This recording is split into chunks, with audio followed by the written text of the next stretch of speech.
Assalamu alaikum wa rahmatullahi wa barakatuh. Que la paix soit sur vous ainsi que la miséricorde et la bénédiction. Depuis quelque temps, depuis plusieurs années, les plus anciens l'ont, par la force des choses, remarqué. Les nouvelles générations qui sont nées dans ce nouveau monde, forcément pour eux, comme ils n'ont pas connu, entre guillemets, l'ancien monde, ils n'ont pas vu ce changement. Depuis plusieurs années, voire décennies, nous sommes passés dans ce qu'on va appeler un nouveau monde. Le marqueur temporel est situé, on va dire, fin du XXe siècle, début du XXIe siècle, entre les années 90-2000, notamment marqué par le 11 septembre, par exemple, les attentats du 11 septembre, marqué par l'essor du numérique, marqué par l'avènement des smartphones, des ordinateurs, du rapprochement des marchés, de la mondialisation.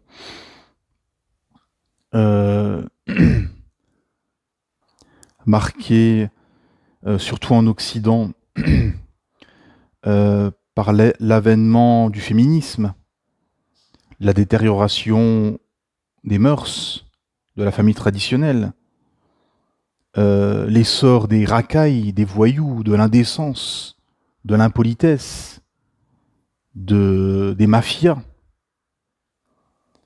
Le fait aussi qu'il y a eu une déresponsabilisation des nouvelles générations, qu'on a fait de grands gamins. Les garçons à 30 ans sont encore des gamins, les filles à 25 ans savent toujours pas faire la cuisine, s'occuper d'un foyer. On a aussi les politiques qui sont au fil du temps devenus de plus en plus corrompus, carriéristes et égoïstes finalement, et mondialistes, travaillant pour une société mondiale, ce que les élites en Occident appellent le monde libre, ce que certains philosophes répètent sur les plateaux de télé, et en contrepartie de détruire tout ce qui est ancien, c'est-à-dire l'ordre moral, la religion, la famille traditionnelle, l'hétérosexualité, les lois qui ont régi finalement les sociétés occidentales pendant des siècles, des lois dissuasives, telles la peine de mort par exemple, qui étaient des lois pour l'intérêt général, non des lois pour une clique de technocrates ou une clique d'oligarques mafieux. Et donc, c'est l'objectif des élites en Occident, ça qu'il faut comprendre. Et on va développer ce paradis illusoire qui est monté de toutes pièces, pourquoi l'islam fait peur et l'islam est combattu, etc. etc. Parce que ce qu'il faut déjà marquer comme base dès le départ, c'est celle-ci. C'est-à-dire qu'on a eu un changement complet. Où on a poussé, et on le voit très bien avec les nouvelles générations, on a poussé des générations de gamins à être des racailles incultes, et de l'autre côté, des filles à être des féministes, à ne savoir rien faire, de l'ordre du foyer, de s'occuper d'une famille, d'un époux, etc. etc. Donc on a déresponsabilisé, on a rendu débiles des générations entières. Plus le fait que les dirigeants finalement ne sont plus des exemples. C'est-à-dire qu'autrefois en Occident, on avait le roi qui incarnait comme ça la stature du père de la nation, entre guillemets. Même c'est un peu partout dans le monde, le dirigeant, le roi, l'émir était un peu comme le père de tous les gens, de tous les habitants de la cité. Et aussi un exemple, on pouvait se référer. Un exemple de bonté, de piété, de justice sociale, d'incarnation du pouvoir, en tout cas, de manière globale. Parce que l'incarnation de la bienfaisance, de la piété, ce n'était pas le cas en tout temps et en tout lieu, mais de manière générale, la stature, justement, de l'autorité. Aujourd'hui, il n'y a plus ça.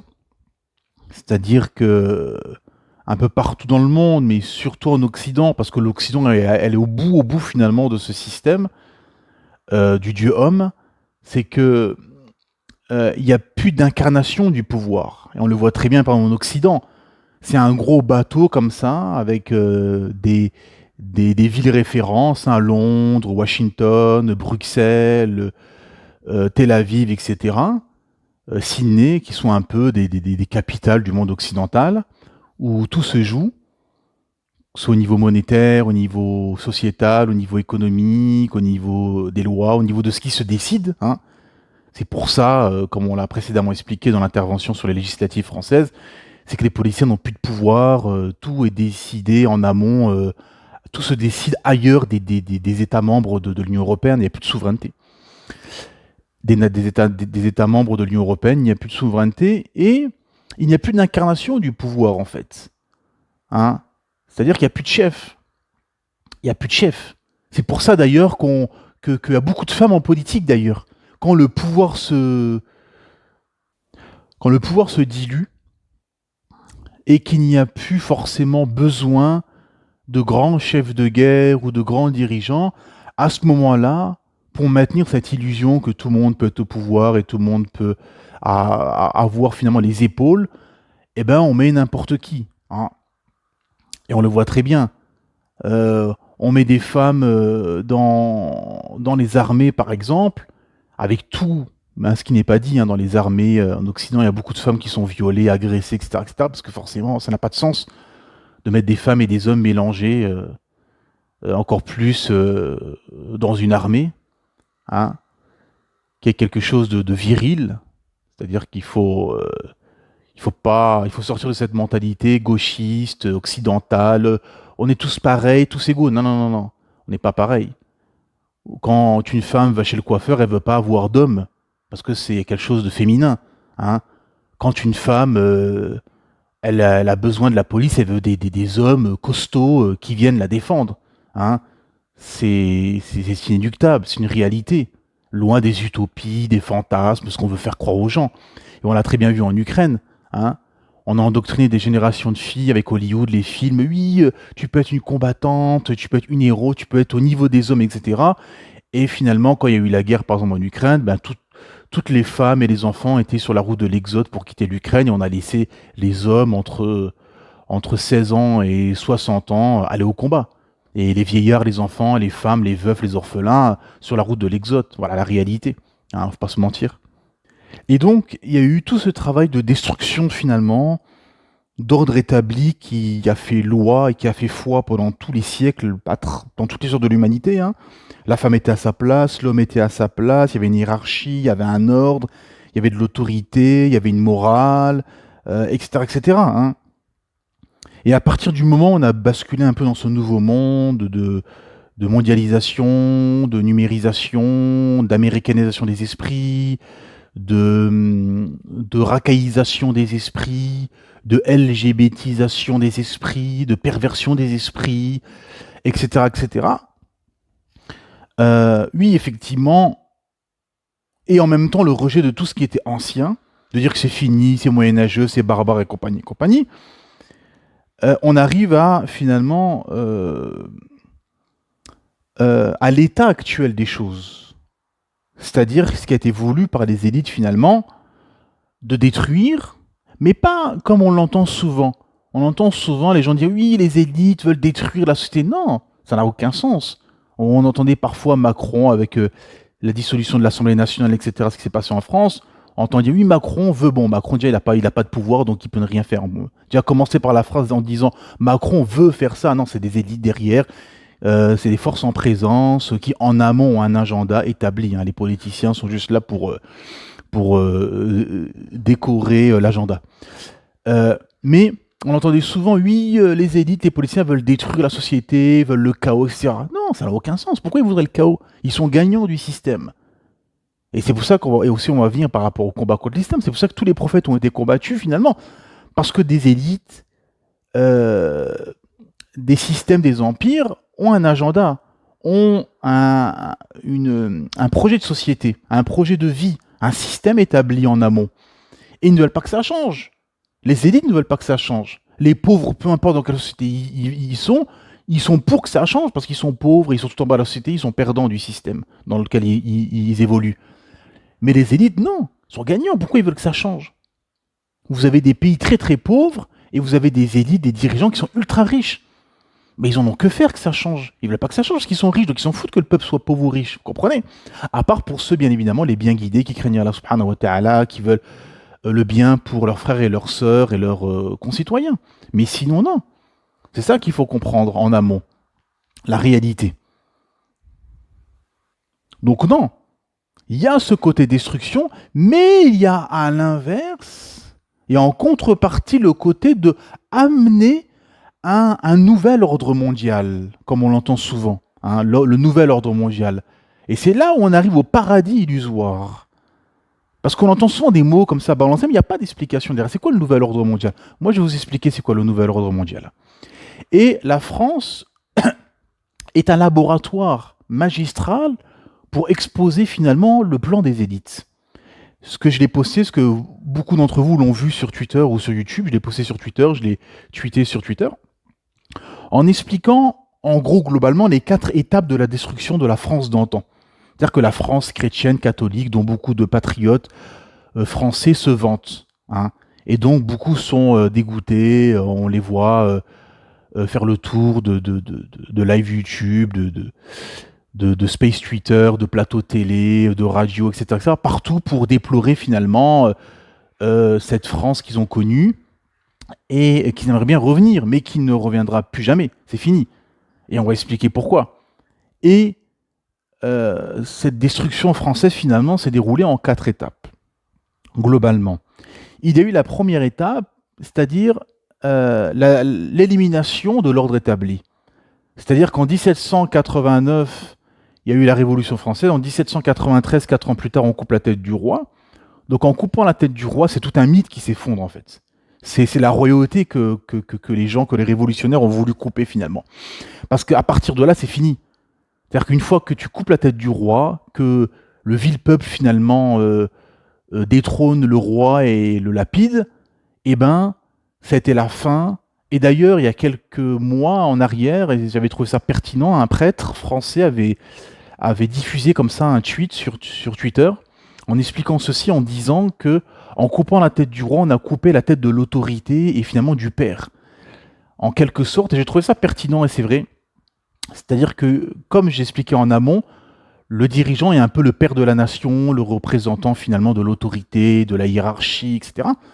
À partir du moment où tu coupes sa tête, ben c'est pour ça que la France, d'ailleurs, dans le Moyen-Âge occidental, la France était en avant-garde par rapport à la décadence, la perversion, la détérioration des mœurs, etc., par rapport aux autres sociétés. Parce qu'ils avaient pris un pas d'avance finalement en coupant la tête du roi. Derrière, bien évidemment, il y a eu des empereurs, il y a eu une première république, une deuxième république, etc. Ça, c'était un peu... Il y a eu plusieurs comme ça. Et donc ensuite, il y a eu ce que eux appellent les philosophes des Lumières. Donc en fait, ces philosophes, ils ont repris le système du dieu homme, c'est-à-dire faire une société finalement où l'homme est au centre de la cité, où l'homme se suffit à lui-même, où l'homme décide de tout, où l'homme va faire des lois pour lui et pour son intérêt. Et ces lois changeront et ne seront pas des lois figées comme la religion, ou comme par exemple le catholicisme à l'Église l'a établi en France, c'est-à-dire des lois figées, des règles, des morales, des us et coutumes figées. Non, des lois qui changeront en fonction des idéologies, des intérêts, des passions, de la géopolitique du moment. Hein. Donc c'est là qu'on arrive aussi à l'alliance avec la démocratie qui permet justement de donner cette illusion, de changer, etc., etc. Et donc la première étape de la destruction, donc suite à la Révolution française, on arrive à la laïcité. La laïcité, c'est pas une séparation des pouvoirs, c'est une assignation à résidence des catholiques, des chrétiens, de l'Église. Ou, en fait, pourquoi? Parce que ces gens, ces élites, ces philosophes, ces francs-maçons, ces démocrates, ces laïcs, voulaient diffuser voulaient diffuser finalement une société décadente, sans ordre moral, mais l'obstacle, c'était l'Église. Donc il fallait éliminer l'Église en amont. Ce qui s'est passé en décembre 1905, donc l'Église a été éliminée, il y a eu la laïcité. Donc c'était la première étape pour la destruction de la France d'antan. C'est-à-dire qu'il n'y a plus d'Église qui fait autorité, plus d'ordre moral, religieux, qui fait autorité. Hein. Parce qu'après, il y a eu encore des restes de morale, etc., les décennies après, mais ça ne faisait plus autorité. C'est-à-dire que tu n'as plus le pouvoir d'agir, en fait. La deuxième étape, ça a été l'Union européenne. Donc après les deux guerres mondiales, il y a l'Union européenne, donc l'États-Unis des nations européennes, avec un pouvoir central à Bruxelles, qui s'est accentué au fil du temps. Hein. Donc à partir de là, tous les pays, l'Espagne, l'Italie, la France, l'Allemagne, etc., n'avaient plus de souveraineté nationale. Donc ils ont été contraints finalement de, de, de changer les lois, ou en tout cas de ne plus faire des lois qui vont dans le sens de la nation, mais qui ne vont pas dans le sens de Bruxelles. C'est-à-dire qu'il n'y a pas d'intérêt commun. S'il n'y a pas d'intérêt commun entre l'État membre et Bruxelles, la loi ne peut pas être établie. Vous comprenez? Euh, Elle peut être établie si et seulement ça va dans le sens de l'agenda du bloc occidental. Donc c'est pour ça que toutes les lois sur la décadence, l'euthanasie, l'avortement, le mariage homosexuel, les changements de sexe, etc., c'est des lois qui passent sans problème parce que c'est dans l'agenda du système pour pervertir et éloigner encore plus de la vérité. Ensuite, la deuxième étape de la destruction de la France, bah, c'est 1068. Hein. Donc à ce moment-là, bah, le patriarcat, plus de hiérarchie, plus d'autorité, plus de lois dissuasives, où on a commencé les avortements de masse, etc., où on a interdit la peine de mort, etc., etc. Bon. Et ensuite, la quatrième étape de la destruction, et on est depuis, on va dire, les années 2000, ce qu'on va appeler le mondialisme, avec l'américanisation des sociétés, l'américanisation des esprits, avec les racailles qui se généralisent, les voyous, l'indécence, le LGBTisme, le wokisme, le féminisme, etc. Hein. Et donc on arrive à la France actuelle. Donc c'est pour ça que certains viennent et vous disent oui, le problème, l'islamisation de la France, le problème des immigrés, etc. Mais c'est une analyse complètement simplée et c'est juste répéter, recracher ce que les gens ont entendu sur les plateaux de télé de certains comme Zemmour ou Jean Messia ou que sais-je. Alors que ça n'a aucun sens. Alors que ça n'a aucun sens. Si on analyse en profondeur, c'est beaucoup, beaucoup plus profond et ça part de beaucoup, beaucoup plus loin à la destruction de la France. Hein. Donc on peut aller, comme je l'ai fait un instant, on peut aller jusqu'à la Révolution française. C'est pour ça que l'analyse d'une situation doit être globalisée, inéluctablement. Parce que si on veut analyser des choses aussi grandioses, aussi profondes, des faits de société, etc., seulement avec son prisme ou avec quelques éléments contemporains où on va ramener des choses qui seulement nous dérangent nous, où on part seulement de notre paradigme personnel, l'analyse sera faussée. Hein. C'est pour ça que malheureusement, on a beaucoup, beaucoup de musulmans qui se sont perdus dans des combats de coq, dans des combats de groupes, tel groupe. Alors vous avez des groupes de musulmans qui ont chacun leur savant et chacun s'enorgueillit de son savant et se combattent et les gens en viennent et on le sait très bien que la chair des savants est empoisonnée, c'est-à-dire que dans le sens faire de la médisance sur son frère, c'est comme manger sa chair, hein, expliqué dans la sourate Al-Hujurat, eh ben, celle des savants est encore pire. Elle est d'ailleurs empoisonnée comme un hadith vient l'expliquer. Et beaucoup de musulmans, finalement, se perdent et sont là avec toute la journée en parlant les gouverneurs musulmans. Et c'est encore plus accentué avec ce qui se passe en Palestine depuis quelques mois, quasiment un an même maintenant. Oui, les dirigeants des pays musulmans, et ceci, et cela, et les pays musulmans, et ça. Mais la situation, elle est beaucoup plus profonde et beaucoup plus globale. Le mal est beaucoup plus profond. C'est ça qu'il faut comprendre. On est dans cette situation. Le prophète Mohammed, sallallahu alayhi wa sallam, quand il nous parle de ce qui allait se passer pour les musulmans à la fin des temps, Il n'a pas dit c'est la faute de tel dirigeant ou tel savant ou tel groupe musulman. Non, il a parlé de manière globale. Il a dit vous serez faibles, vous serez divisés, vous serez, euh, euh, vous serez comme l'écume de la mer. Vous aurez la détestation de la vie et l'amour. Pardon, vous aurez la détestation de la mort et l'amour de la vie. Et Allah Ta'ala retirera de vos ennemis la peur qu'ils avaient de vous, et vous aurez cette peur en vous. Et ils n'auront plus peur, vos ennemis n'auront plus peur de vous. Et c'est ça ce qui se passe actuellement. Donc c'est pas le problème est beaucoup beaucoup plus profond que tel pays, tel dirigeant, tel prédicateur ou que sais-je. Non, c'est beaucoup plus profond et beaucoup plus global. Le mal est beaucoup plus profond. Et c'est pour ça que beaucoup de musulmans, notamment sur Twitter, dans des spaces, beaucoup de musulmans, ils sont là toute la journée avec les dirigeants musulmans, avec tel savant, tel dirigeant, tel pays. Mais la situation elle est beaucoup plus globale. Et aussi, on sait très bien qu'Allah Ta'ala ne change pas l'état d'un peuple tant que les individus qui l'accompagnent ne changent pas ce qui est en eux-mêmes. On le sait très bien qu'Allah Ta'ala met un injuste à la tête d'autres injustes, ainsi de suite. Hein. Comment expliquer les savants? Plus les gens vont être tordus, plus les dirigeants seront tordus. Et oui, tu seras faible et tu seras comme dans le hadith, ils vont venir autour de vous comme on va autour d'un plat. On sera faible à l'époque là, Rasulullah. Non, vous serez beaucoup. Mais vous serez faible, vous serez divisé. C'est exactement ce qui se passe. Donc la situation elle est beaucoup plus profonde. Pourquoi? Parce que vous avez des gens qui, avant de se convertir à l'islam ou quand ils étaient pour les musulmans on va dire d'héritage, quand ils ne pratiquaient pas, ils avaient un esprit révolutionnaire, anarchiste, etc. Et une fois qu'ils sont devenus musulmans, ils ont gardé ce côté-là, révolutionnaire, anarchiste, et ils viennent se plaindre et à râler et à parler sur les dirigeants musulmans, sur les pays musulmans, etc., etc. Parce qu'à la base, ils ont gardé ce logiciel, vous comprenez? Alors que non, c'est beaucoup plus profond. Et d'ailleurs, ce n'est pas la sunna du messager d'Allah sallallahu alayhi wa sallam de rester bloqué sur un sujet. Hein. Il faut être globaliste. Et le prophète Mohammed sallam, il avait une mission, il avait une stratégie. Il n'était pas bloqué, il n'était pas tous les jours à critiquer le dirigeant de la Mecque. Ah, ce dirigeant à la Mecque, c'est un tarout, c'est un ennemi, c'est un ci, c'est un ça. Non, il avait une mission, une stratégie. Il avait l'objectif et la mission et l'ambition d'établir un État islamique. Et c'est ça. Et c'est là la différence entre les forts et les faibles. Le faible, il va passer toute sa journée, toute sa vie à critiquer les autres. Le fort, il aura une mission et il aura un projet.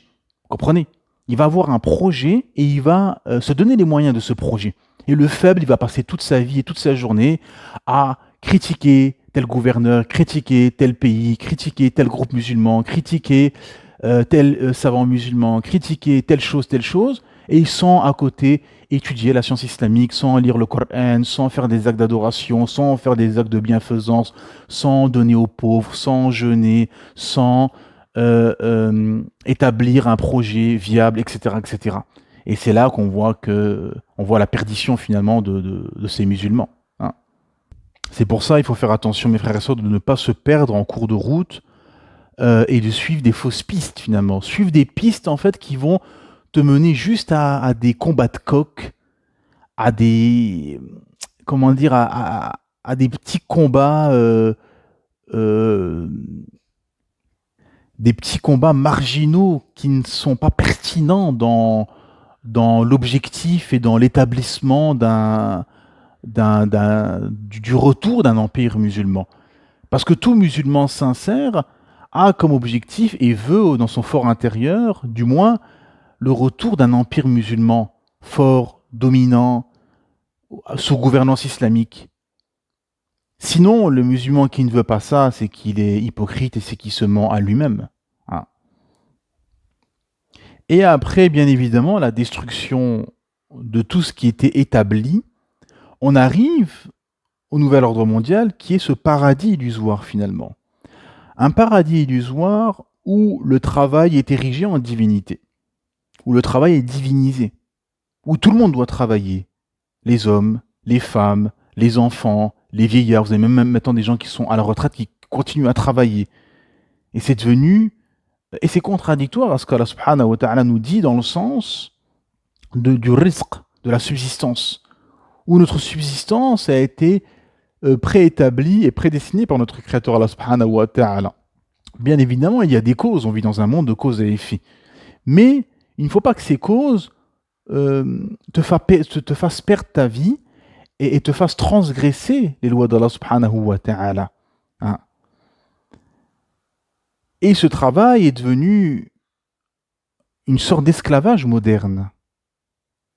C'est devenu une sorte d'esclavage moderne où on te donne 1500, 1700, 1800 euros ou 2000 euros ou plus ou moins, en échange de t'avoir 35, 40 ou 50 heures par semaine. Et sur cet argent, ben, ton propriétaire, l'État, les commerces, la station essence, toutes ces choses où tu vas finalement, les factures, etc., où tu vas dépenser ton argent, eh ben, tout ceci va représenter 60%, 70%, 80%, alors ça dépend les personnes, de ce que tu vas gagner finalement. Hein. Et il va te rester juste un petit peu pour la deuxième étape de ce paradis illusoire, qui sont les vacances et les divertissements. Et après, il ne te reste plus rien. Et c'est une sorte d'esclavage moderne. Comme autrefois, les esclaves, ils avaient le couvert et le gîte, en échange d'un travail. Là, tu n'es plus chez le maître, tu as un appartement, mais c'est au final la même chose. Au final, c'est la même chose, c'est une sorte d'esclavage moderne. Parce que dans ce bas monde, tu seras toujours un esclave, tu seras toujours soumis à quelque chose ou à quelqu'un, tu ne seras jamais libre. La vraie liberté, c'est dans un premier temps de se soumettre à Allah subhanahu wa ta'ala via l'islam, et ensuite le paradis éternel où tu auras tout ce que tu veux. Et il n'y aura plus d'adoration. Il y aura seulement, les plaisirs, les désirs et les occupations. Et dans cette deuxième étape qui sont les vacances sont une sorte de paradis éphémère pour se rassurer en quelque sorte et pour oublier son quotidien. Donc les gens, toute la journée, toute l'année, travaillent toute l'année, travaillent. Et ensuite, arrivé l'été ou l'hiver, ils vont 2 semaines ou 3 semaines sur une île ou dans un endroit pour oublier leur quotidien, pour s'oublier finalement, et après retour des vacances, et c'est reparti. C'est reparti pendant des mois à aller travailler et faire souvent des boulots que les gens n'aiment pas finalement. Au milieu de ça, il y a les défilés de mode, qui sont une sorte de perfection, de vouloir donner une perfection à l'humain qui est absurde et mensongère finalement. Et il y a les divertissements du quotidien, la piscine, le cinéma, les week-ends, les restaurants, les centres thermales, les parcs d'attractions, le foot, les bars, l'alcool, les drogues, les séries, les consoles de jeux, etc., etc., etc. Tout ça finalement, pourquoi? Qui sont des moyens finalement d'échappatoire pour les gens pour oublier l'inéluctable réalité. L'inéluctable réalité, c'est que la mort guette tout le monde finalement. Et les gens veulent échapper à ceci. C'est pour ça qu'à la sourate 50 au verset 20, Allah subhanahu wa ta'ala, ou au verset 19, pardon, plutôt, où Allah subhanahu wa ta'ala nous dit: l'agonie de la mort fait apparaître la vérité. Voilà ce dont tu t'écartais. Subhanallah al-azim. Et effectivement, ce verset est d'une pertinence extraordinaire parce que c'est exactement ça. Une fois que... Parce que les gens, ils peuvent se mentir, mes frères et sœurs. Les gens, ils peuvent se mentir toute leur vie, vouloir fuir cette réalité que tu as été créé, que le but de ta création est d'adorer ton créateur Allah subhanahu wa ta'ala, et qu'il y aura une mort, et qu'il y aura un jour de jugement, et qu'il y aura ou le paradis ou l'enfer. Les gens veulent fuir. Tu peux fuir cette réalité, mais inéluctablement, cette réalité sera ta finalité un jour ou l'autre. L'agonie de la mort fait apparaître la vérité. Voilà ce dont tu t'écartais. Subhanallah azim. Verset 19 de la sourate 50. Car, et c'est ça la réalité qu'il y a aujourd'hui, c'est pour ça que les musulmans qui vont tenir au kitab et à la sunna seront des rorabas, des étrangers, des gens considérés comme des marginaux, des fous, etc. Pourquoi? Parce que La masse ne veut, la masse fuit cette inéluctable réalité, fuit cette vérité. Les gens ne veulent pas cette vérité dérangeante. Les gens préfèrent vivre dans un mensonge rassurant plutôt que dans une vérité dérangeante. La vérité est qu'il y a un créateur, qu'il n'y a qu'une seule religion, l'islam, la soumission à Allah subhanahu wa ta'ala. Et forcément, dans cette religion, il y a des interdits, il y a des obligations, il y a des adorations. Et il y a une préparation à la mort. Finalement, tout ce que l'humain fuit. Pourquoi? Parce que l'humain veut vivre en liberté, en libertin, pardon. Veut vivre bien évidemment en liberté, mais veut vivre en libertin. Et c'est ça la réalité en fait. C'est que les gens veulent vivre en libertin et veulent fuir cette réalité qui est dérangeante. C'est pour ça que vous dérangez les gens, juste par votre apparence. C'est pour ça qu'en France, on va à tout prix enfermer le voile et éliminer le voile partout, jusqu'à certains policiers partent de l'interdire dans l'espace public. Pourquoi? Parce que les gens veulent fuir cette réalité, parce que vous rappelez aux gens cette réalité, cette vérité inéluctable, et cette vérité absolue. Parce que la vérité, elle est seulement unique. Et la vérité, elle est absolue. Elle est unique. C'est celle de notre Créateur. Tout autour de vous, les nuages, les astres, les oiseaux, le vent, la pluie, le soleil, les océans, les glaciers, les déserts, les êtres vivants, inertes, la faune, la flore, les humains, etc., etc.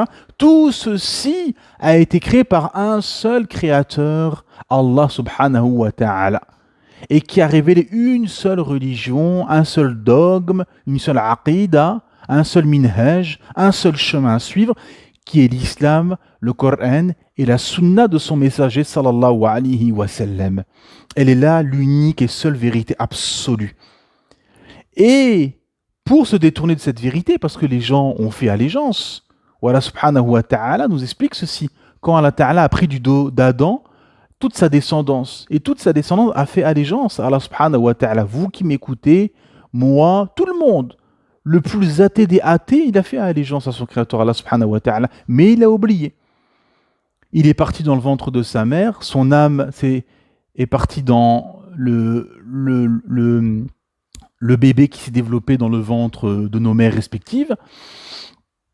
Et ensuite, ce bébé est sorti, il n'avait pas la raison, il a grandi et il a eu la raison.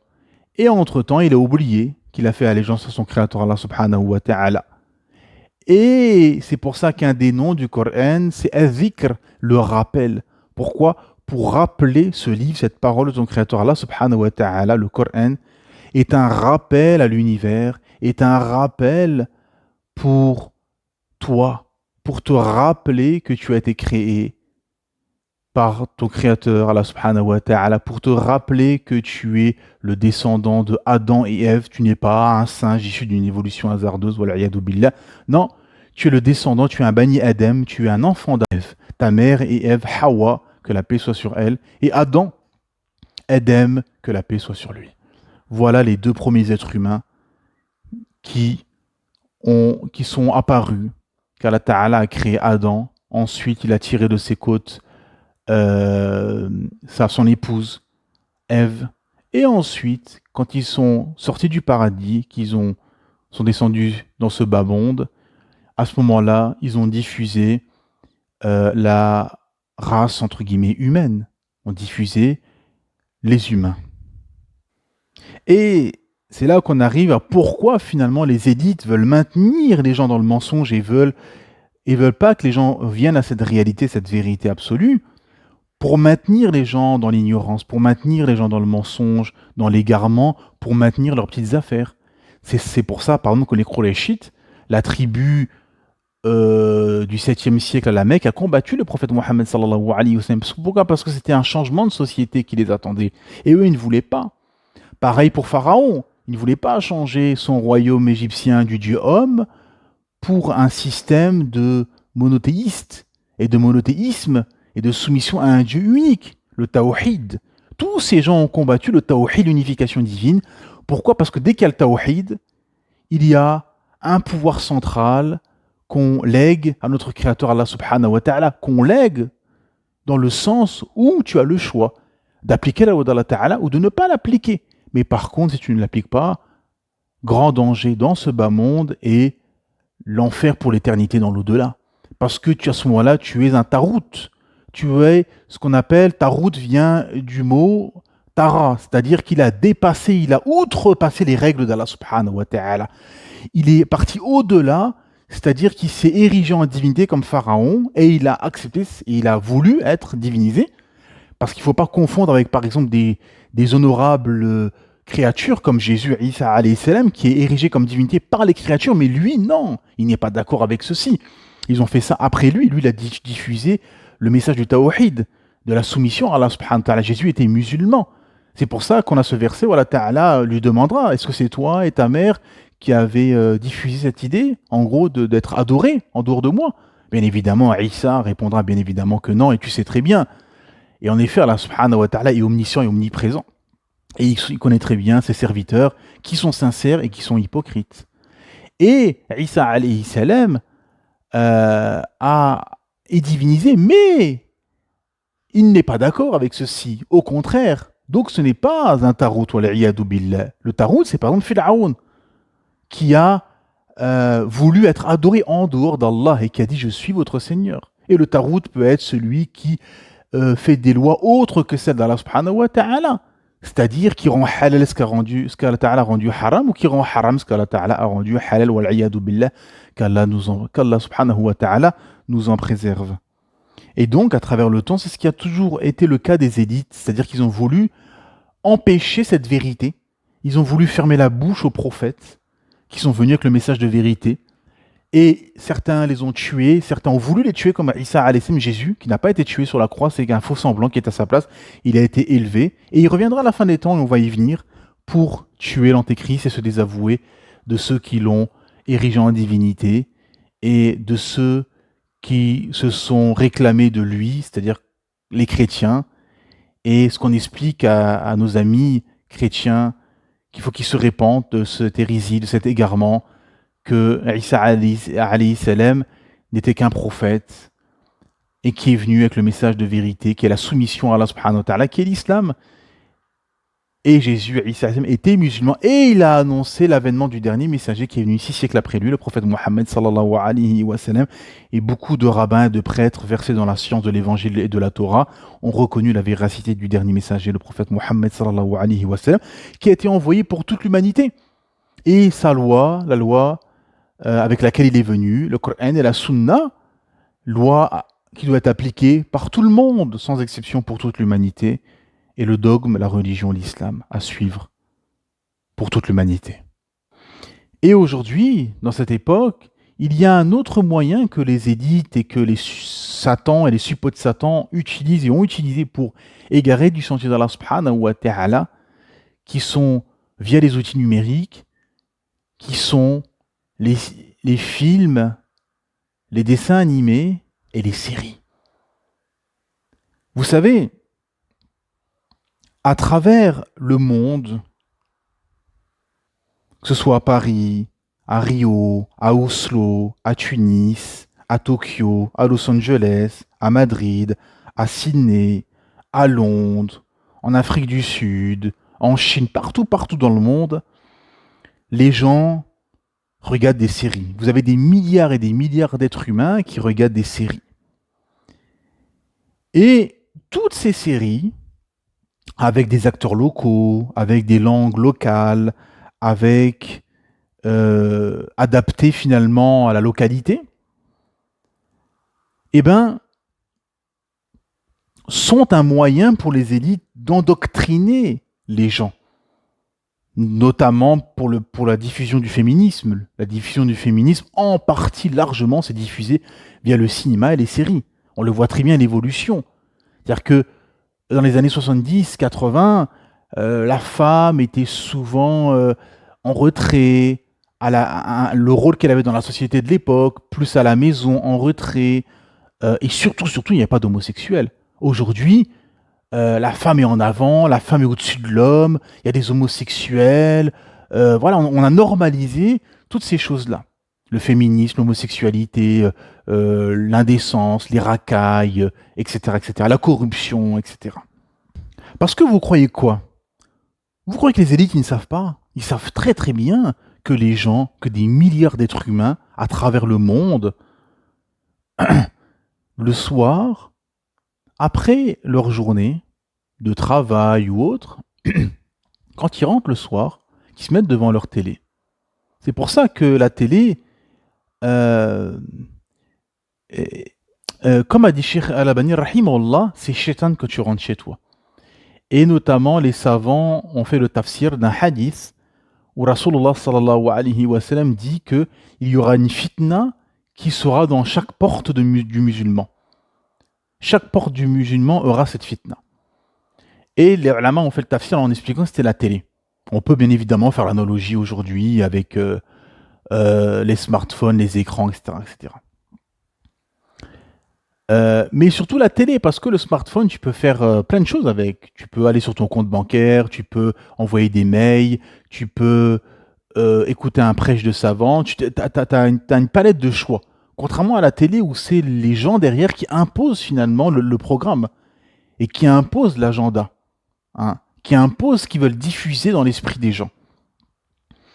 Et les gens, quand ils rentrent chez eux, qui s'installent devant leur télé, ce que fait tous les gens, à part ceux qu'Allah subhanahu wa ta'ala fait miséricorde et a préservé. Les croyants qui n'ont plus de télé chez eux, qui se désavouent de ce système et qui passent leur soirée dans le bien, dans la lecture du Coran, dans la lecture de livres, dans la diffusion du bien, dans la da'wah, etc., etc., etc. Eh ben, les gens se mettent devant la télé et regardent des programmes et regardent des séries par millions et milliards d'êtres humains. Et donc les élites savent très bien ceci. Ils utilisent ceci pour diffuser leurs idées et finalement détruire la structure familiale, détruire les mœurs, détruire les sociétés. Et c'est ce qui s'est passé. Comme les médias font ou défont les politiciens. Et on le sait très bien. Par exemple, Macron, il a été érigé par les médias. C'est les médias qui l'ont instauré. Les élites l'ont diffusé et les élites via leurs outils, qui sont les médias, parce que c'est tout un jeu, hein. Les politiques, les médias, les élites, les multinationales, Bruxelles, etc. C'est tout un jeu finalement. Et chacun a son rôle. Et les médias ont eu l'ordre de diffuser pour la campagne de 2017 en masse Macron. Et c'est le candidat qui a eu le plus d'audimat et le plus de diffusion dans les médias. Et en contrepartie, les médias défont les politiciens. C'est-à-dire quand un politicien doit être détruit, eh ben la machine médiatique va se mettre en marche. Ce qui s'est passé par exemple pour Strauss-Kahn. Strauss-Kahn, il devait être détruit, il a été détruit. Fillon devait être détruit, il a été détruit. Regardez Sarkozy. Il y a tout pour qu'il soit détruit, mais il n'est toujours pas détruit. Pourquoi? Parce qu'il a l'appui d'élites et de technocrates et de gens dans le système. Autrefois, Bernard Tapie devait être détruit, il a été détruit médiatiquement, hein. Et finalement, le système a fait croire au fil du temps, pendant toutes ces décennies, qu'on pouvait vivre sans spiritualité. Bien évidemment, l'explosion de la consommation d'antidépresseurs, l'explosion des suicides, l'explosion de l'anxiété, les cabinets de psychologues et de psychiatres qui sont pleins viennent finalement rappeler l'absurdité d'une société matérialiste sans spiritualité. Ben oui, parce que euh, les gens ont été créés de cœur, de corps et d'âme, comme on l'a développé. Et pour équilibrer tout ceci, il y a la spiritualité révélée par Allah subhanahu wa ta'ala, il y a l'islam. Et sans ceci, ben oui, tu vas tomber dans tout ceci. Et on le voit très bien, les gens ont des vies qui ne sont pas normales. Les gens ont des vies qui ne sont pas normales, sans ordre moral religieux, le refus de l'autorité, la corruption, la décadence, la dépression des gens. Les gens ne savent pas pourquoi ils existent. Donc forcément, tout ceci fait que les gens vont être troublés. Hein, c'est inéluctable. Parce que vivre cette vie où tu vas travailler 8 heures par jour, tu rentres, tu regardes des séries, des films, les vacances, les divertissements, au final, c'est une vie qui n'est pas normale. Parce que tu n'as pas été créé pour ceci, tu as été créé pour adorer Allah subhanahu wa ta'ala. Et forcément, comme tout objet dans ce bas monde, quand il est fabriqué pour un objectif et que on l'utilise pour autre chose, ça ne va pas faire long feu. Une voiture a été fabriquée, conçue pour rouler sur l'asphalte et sur le béton. Si vous la mettez dans un lac, elle va plonger et elle va se désintégrer. Hein, ou en tout cas, elle va plus fonctionner. Parce qu'elle n'a pas été conçue pour ceci. Et c'est ce qui se passe pour l'humain. L'humain, dans sa fitra, dans sa saine nature, il a été créé pour adorer un Dieu unique. Et s'il ne le fait pas, et qu'il adore autre chose, il va dépérir à l'intérieur, et il va vouloir en finir à l'extérieur. C'est là qu'on arrive au suicide de masse. Et pourtant, Allah subhanahu wa ta'ala nous a servi sur un plateau la feuille de route, et il nous a expliqué pourquoi on existe, pourquoi on a été créé, qu'est-ce qui va se passer après la mort, pourquoi il y a des tremblements de terre, pourquoi il y a des pandémies, pourquoi il se passe ceci, pourquoi il se passe cela, qu'est-ce qui va se passer après la mort, qu'est-ce qui nous attend le jour du jugement, et quelles sont les deux destinations finales. Mais forcément, vous avez des gens, comme Allah Ta'ala nous l'explique, il y a des gens qui rendent ce chemin tortueux. Des gens qui travaillent dans l'ombre pour rendre le chemin tortueux. Et on le voit très bien en France avec le combat qui est fait contre l'islam, avec les lois dissuasives, avec les fermetures de mosquées, les expulsions d'imams, etc., etc. Tout ceci est fait pour rendre le chemin tortueux. Et bien évidemment, les attentats. À qui profite le crime? Bien évidemment, ça a profité au système, qui derrière a encore plus fait d'innombrables débats, d'innombrables combats et d'innombrables lois d'exception envers les musulmans. Et on arrive à pourquoi l'islam est combattu, bien évidemment, parce que tout ce système établi de destruction, de paradis illusoire, eh ben, la seule opposition finalement, parce qu'on a vu que tout a été dilué, que ce soit le communisme, le christianisme, toutes les autres idéologies finalement ont été diluées, ont été avalées par ce système matérialiste, mondialiste, athée, décadent. Et finalement, le seul concurrent qui fait face, c'est l'islam. C'est pour ça qu'il y a toutes ces guerres injustes et massacres dans le monde musulman, pour empêcher que la da'wa et que l'islam se propage, et que le khalifa, l'empire musulman, renaît de ses cendres. Hein, c'est ça l'objectif derrière. Mais il renaîtra, alhamdulillah, c'est une promesse du messager d'Allah, sallallahu alayhi wa sallam, qui nous a annoncé les khurafa rashidoun, les khalifes bien guidés, les califes bien guidés après lui, qu'il y aura ensuite il y aura des rois durs, il y aura des dictateurs, et après on va revenir à la méthodologie prophétique, on va revenir à la sharia d'Allah subhanahu wa ta'ala, et on arrive petit à petit et progressivement à cette dernière étape de ce hadith, on va revenir à l'islam, et c'est pour ça que les élites combattent l'islam.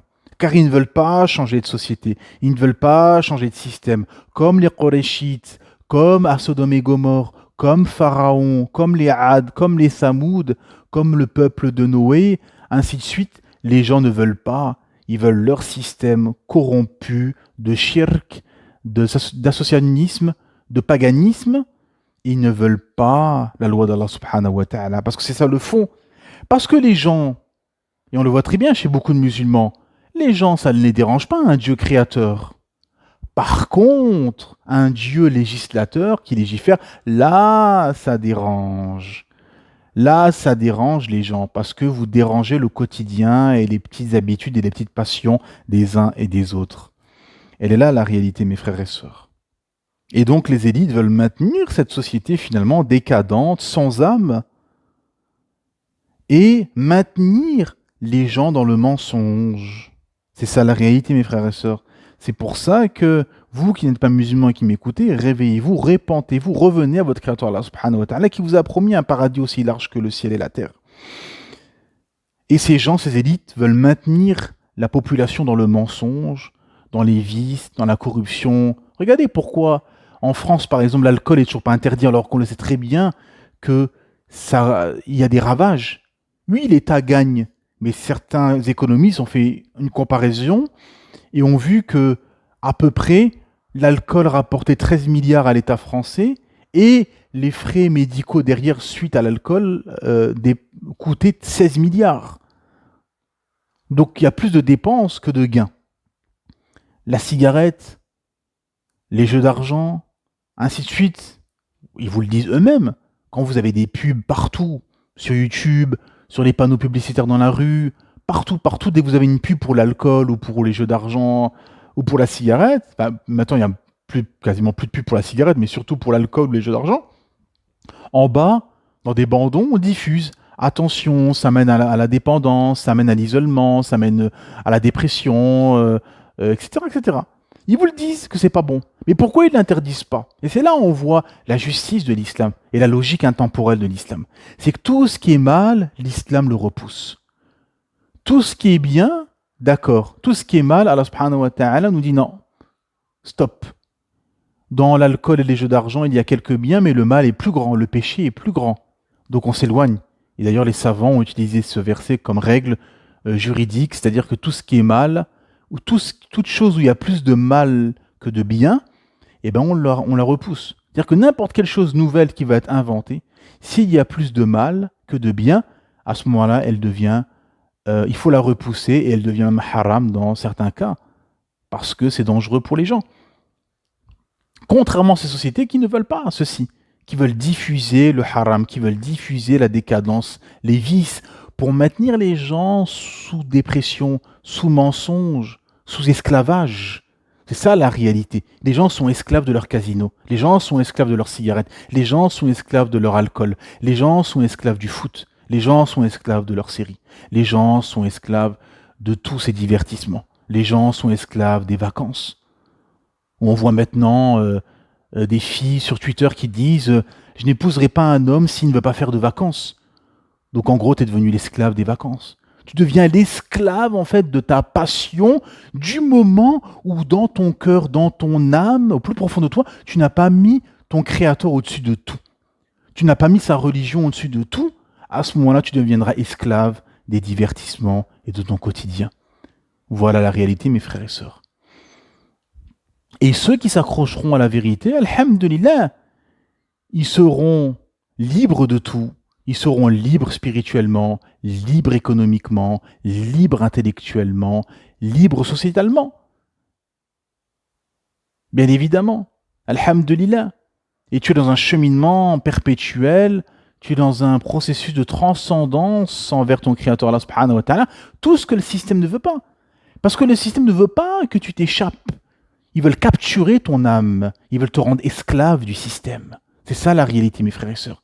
Ils ne veulent pas que tu ailles vers ton Créateur, comme a développé Ibn al-Qayyim rahimahullah, en disant que le croyant, il est comme un oiseau qui quitte la surface terrestre et qui monte dans le ciel. Le croyant, c'est pareil, il monte, il chemine vers son Créateur sans regarder en arrière, sans s'arrêter. Il continue son cheminement spirituel. Toujours. Et le système ne veut pas. Le système veut au contraire que tu descendes dans ce bas monde et que tu t'écrases et que tu sois esclave de leur plan et de leur agenda. Voilà la réalité. Et forcément pour pas, parce qu'ils savent très bien que dans la paix, l'islam gagne. C'est pour ça que le pacte de Hudaybiyah, les Qurayshis se sont mordus les doigts, ce pacte de paix de 10 ans. À partir de là, l'islam s'est diffusé dans l'Arabie, les tribus ont fait allégeance au prophète Mohammed sallallahu alayhi wa sallam. Et les rangs des musulmans a gonflé, oui, parce que dans la paix, l'islam gagne, inéluctablement. Parce que c'est la vérité, parce que c'est la justice, parce que c'est la logique, parce que ça, c'est en adéquation totale et parfaitement avec ton âme. Quand vous expliquez l'islam aux gens, ça leur parle, ça leur fait plaisir, ça leur montre le moral, ça leur donne un espoir. Parce que c'est ça, dans toute l'histoire de l'humanité, les gens ont toujours voulu un espoir. Un espoir. C'est ça un peu le message des Gilets jaunes il y a quelques années. Les gens veulent un espoir, ils en ont marre, ils sont pris, ils sont étouffés. Et le seul espoir, mes frères et sœurs et vous qui n'êtes pas musulmans, c'est l'islam, c'est la religion du Créateur Allah subhanahu wa ta'ala. Et là, tu seras libre à tous les niveaux. Mais les élites ne veulent pas, l'entendent pas de cette oreille. Et ils font tout pour empêcher, comme je vous ai expliqué précédemment, c'est que le système va utiliser tous ces outils qui sont un paradis illusoire pour éloigner de la bonne croyance, de la vérité, de l'éloignement du faux, du haram, et de tout ce qui détruit l'âme finalement, parce que l'alcool, la drogue, les jeux d'argent, le shirk, l'association à Allah Ta'ala, l'athéisme, tout ceci mène à la mort de l'âme à petit feu, inéluctablement. C'est juste une question de temps, en fait.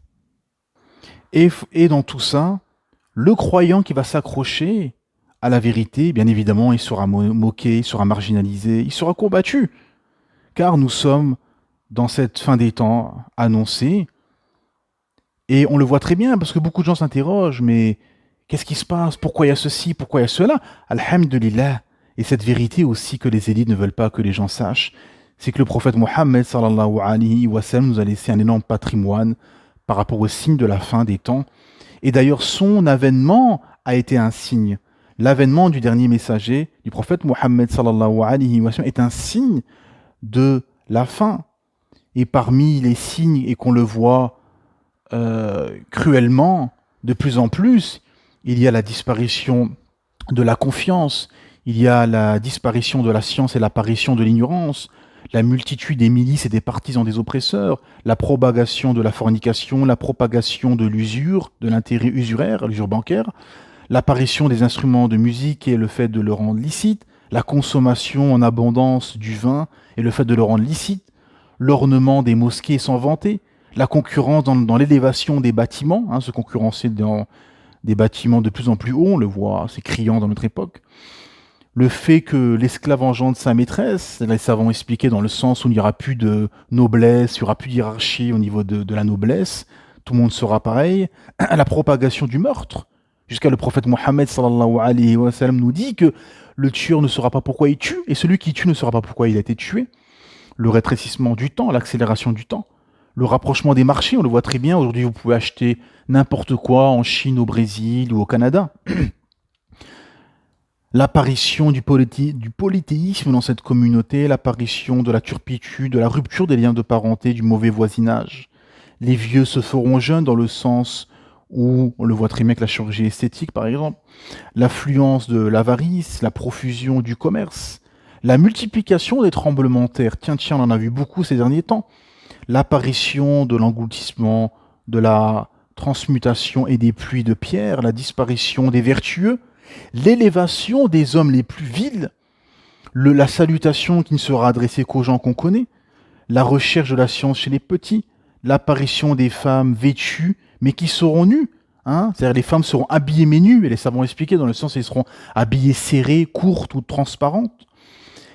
La véracité de la vision du croyant, notamment dans les rêves qui seront véridiques, de plus en plus véridiques, la profusion de l'écriture, la négligence des traditions recommandées par l'islam, la dilatation du croissant lunaire, la propagation du mensonge et le manque de la vérification de la transmission de l'information, on le voit très bien aujourd'hui.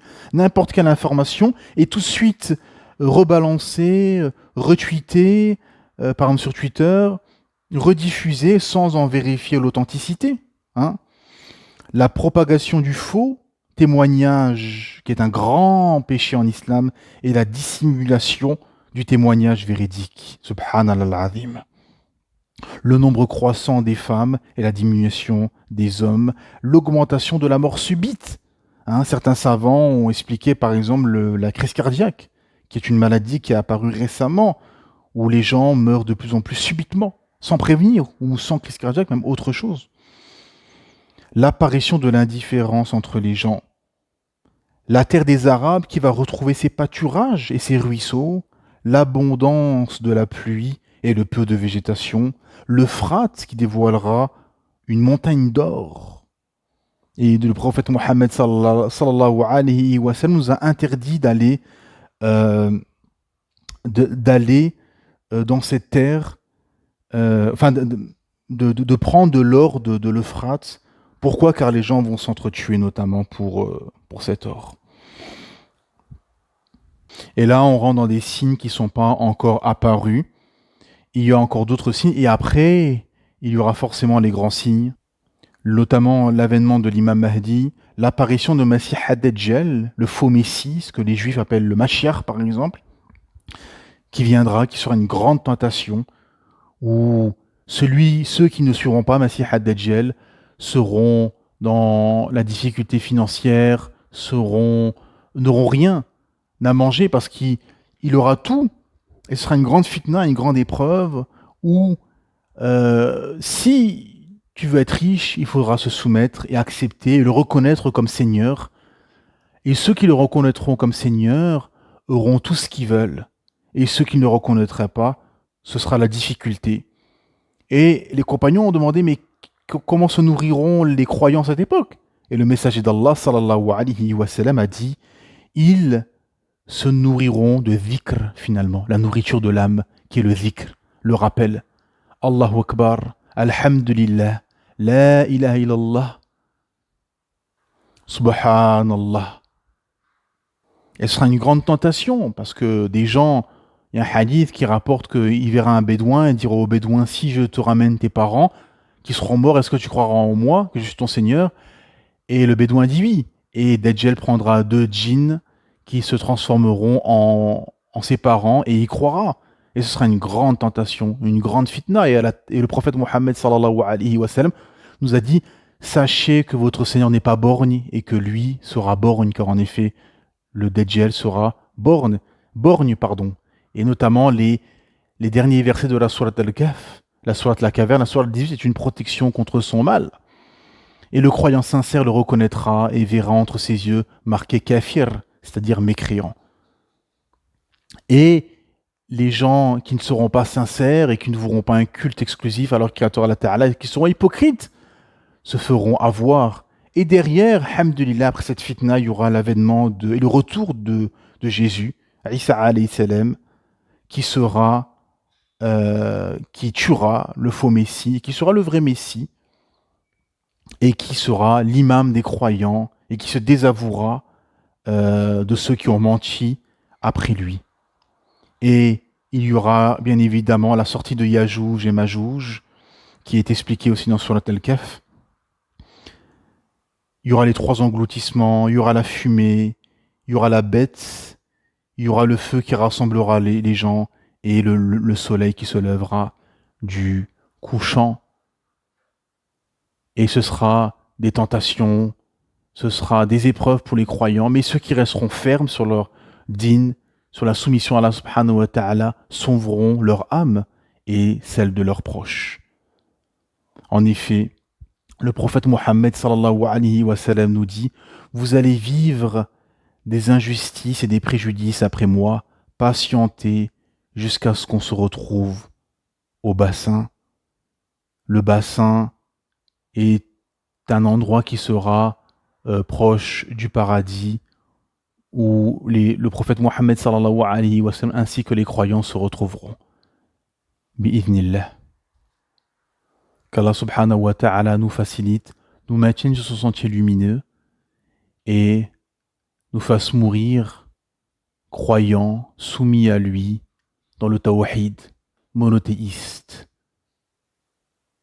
Et je vous laisse avec ces quelques versets. Paix sur vous. حرام على قرية أهلكناها أنهم لا يرجعون حتى إذا فتحت يأجوج ومأجوج وهم من كل حدب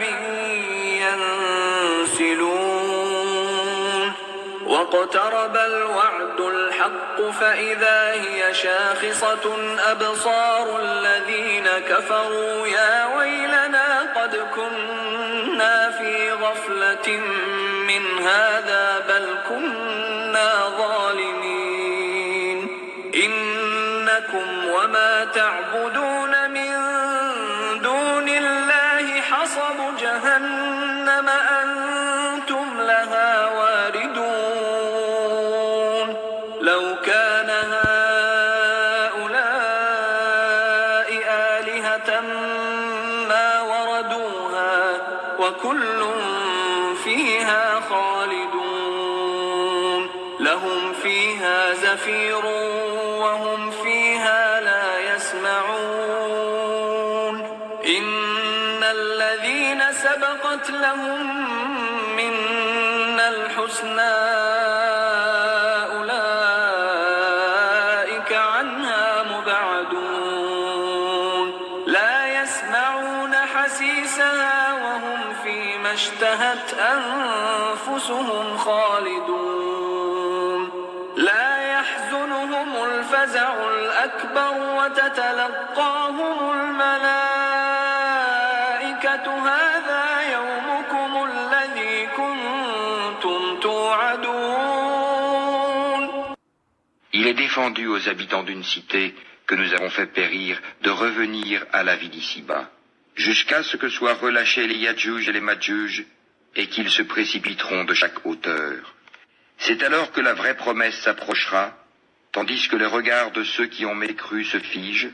Malheur à nous, nous y avons été inattentifs, bien plus, nous étions des injustes. Vous serez, vous et ceux que vous adoriez en dehors d'Allah, le combustible de l'enfer, vous vous y rendrez tous. Si cela était vraiment des divinités, ils n'y entreraient pas, et tous y demeureront éternellement. Ils y pousseront des gémissements et n'y entendront rien. En seront écartés ceux à qui étaient précédemment promises de belles récompenses de notre part. Ils n'entendront pas son sifflement et jouiront éternellement de ce que leurs âmes désirent. La grande terreur ne les affligera pas, et les anges les accueilleront. Voici le jour qui vous a été promis. يوم نطوي السماء كطي السجل للكتب كما بدأنا أول خلق نعيده وعدا علينا إنا كنا فاعلين ولقد كتبنا في الزبور من بعد الذكر أن الأرض يرثها عبادي الصالحون إن في هذا لبلاغا لقوم عابدين وما أرسلناك إلا رحمة للعالمين قل إنما يوحى إلي أنما إلهكم إله واحد فهل أنتم مسلمون فإن تولوا فقل آذنتكم على سواء وإن أدري أقريب أم بعيد ما توعدون إنه يعلم الجهر من القول ويعلم ما تكتمون وإن أدري لعله فتنة لكم ومتاع إلى حين قال رب احكم بالحق وربنا الرحمن المستعان على ما تصفون. Le jour où nous plierons le ciel comme on plie le rouleau des livres, tout comme nous avons commencé la première création, ainsi nous la répéterons. C'est une promesse qui nous incombe, et nous l'accomplirons. Et nous avons certes écrit dans le Zabour, après l'avoir mentionné dans le livre céleste, que la terre sera héritée par mes bons serviteurs. Il y a en cela ces enseignements, une communication à un peuple d'adorateurs. Et nous ne t'avons envoyé qu'en miséricorde pour l'univers. Dis, voilà ce qui m'est révélé, votre Dieu est un Dieu unique. Êtes-vous soumis, décidés à embrasser l'islam? Si ensuite il se détourne, dis alors, je vous ai averti en toute équité. Je ne sais si ce qui vous est promis est proche ou lointain. Il connaît ce que vous dites à haute voix et ce que vous cachez. Et je ne sais pas, ceci est peut-être une tentation pour vous et une jouissance pour un certain temps. Il dit, Seigneur, juge en toute justice. Et notre Seigneur, le tout miséricordieux, c'est lui dont le secours est imploré contre vos assertions.